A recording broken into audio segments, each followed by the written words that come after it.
Zee 24 तास एक पाऊल पुढे। होळी साजरी करताना त्यासोबत आपल्या पारंपरिक रूढी आणि संकल्पनाही पाळल्या जातात। मात्र अशा रूढी परंपरांना छेद देत अकोल्यातल्या एका शिक्षकानं समाजासमोर नवा आदर्श निर्माण केलाय। पाहूयात या संदर्भातला एक स्पेशल रिपोर्ट।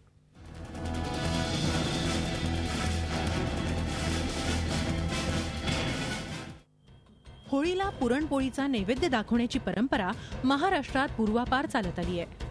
पुरणपोळी होळीत जळाल्यानंतर मात्र तिची राख होते। नेमकी हीच भावना 12 वर्षांपूर्वी अकोल्यातल्या गणेश कावरे या शिक्षकाला अस्वस्थ करून गेली।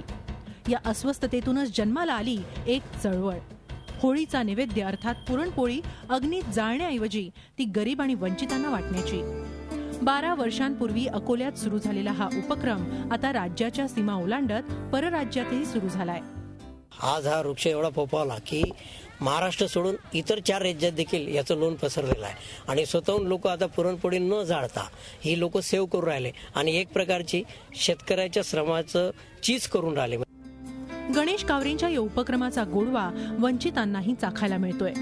गरिबांच्या चेहऱ्यावरचा आनंदच या उपक्रमाचं यश सांगतोय। लाडू बनाते हैं, छत्तीसगढ़ के रहने वाले हैं, आज पूरी खिलाया हमको बहुत अच्छा। जाळण्यापेक्षा बुकेल्यांच्या पोटाची आग शांत करण्याचा मंत्र देणारी ही चळवळ निश्चितच प्रेरणादायी म्हणावी लागेल।